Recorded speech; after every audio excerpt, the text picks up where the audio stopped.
political purposes.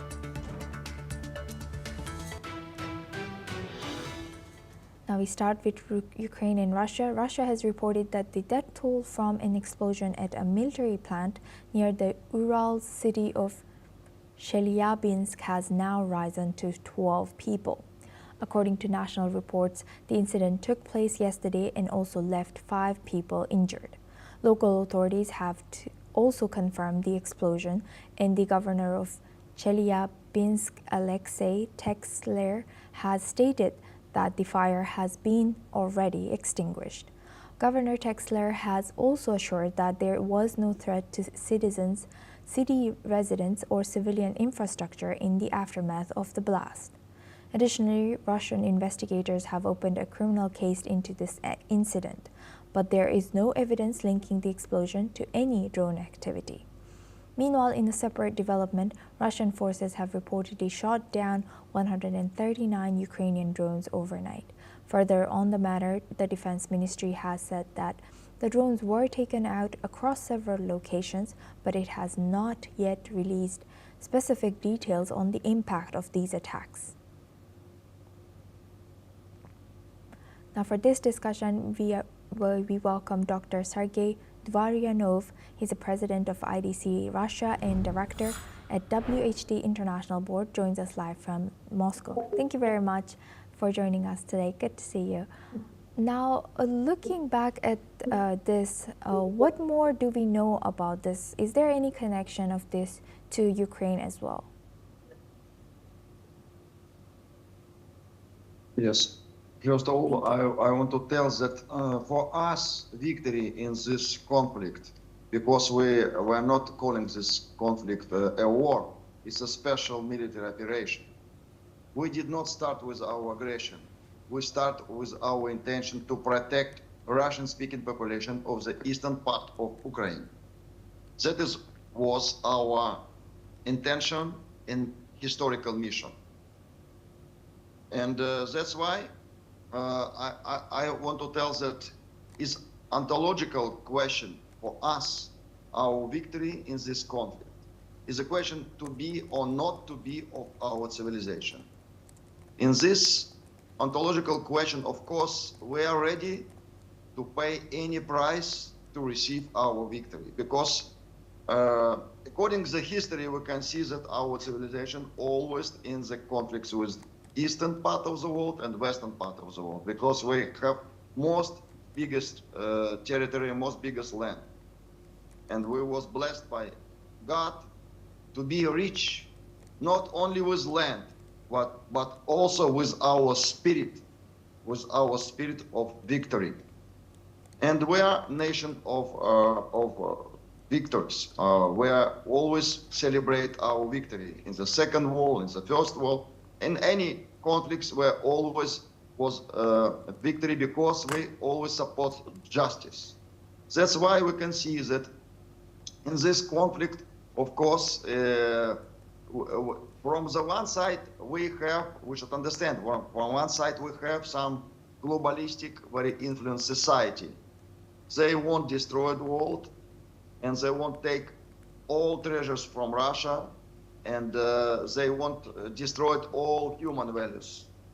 From the second part, we have civilization like China, India, Russia, traditional civilizations. And right now, Russia is not fighting for ourselves. We are fighting for all traditional world. That is my understanding of the conflict like a philosopher.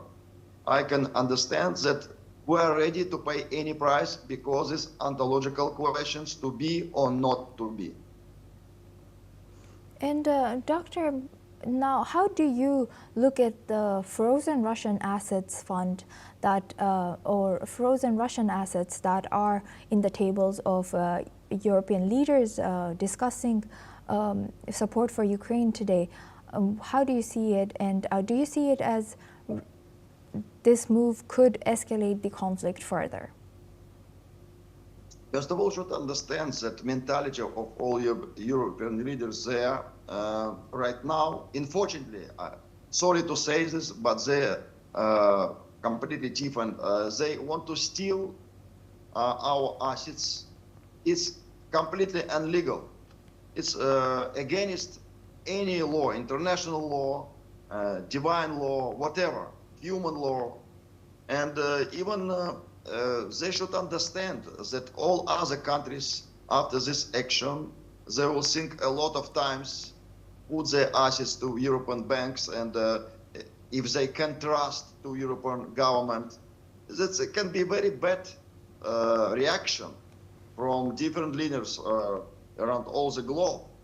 That's why for us, our main assets is not money. Our main assets are our will, because our will based on our moral values. That's the main assets of Russia, you see. And of course, they want to steal everything. They want to destroy it. We completely understand their intentions. They put Ukraine in front in conflict with Russia because they want to steal all our national resources, like oil, gas, wood, whatever we have. They want to steal completely. That's why it's a question of their behavior. They destroyed all international law, all regular rules.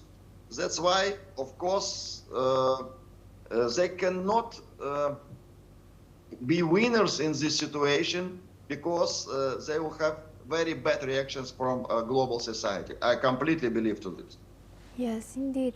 And Doctor, now looking at where, if supposedly, if trilateral summit between Zelensky and Trump and Putin were to happen, or the bilateral between Putin and Trump were to happen, where could that be? As we see, EU has differing national interests among them, and they have different contrasting opinions about this. First of all, we can see that our national leader is very brave. Even last time he met Mr. Donald Trump, President of America, in Alaska. It was the previous our Russian land. By our generosity, we gave this land with a very cheap price to America. Russian king delivered this land to America. It was like our gift, we can tell. And our national leader is ready. He is a global peacemaker, we should understand. He started with this special military operation because he wants to bring peace and achieve peace in eastern part of Ukraine with our neighbor. That was his intention and his action.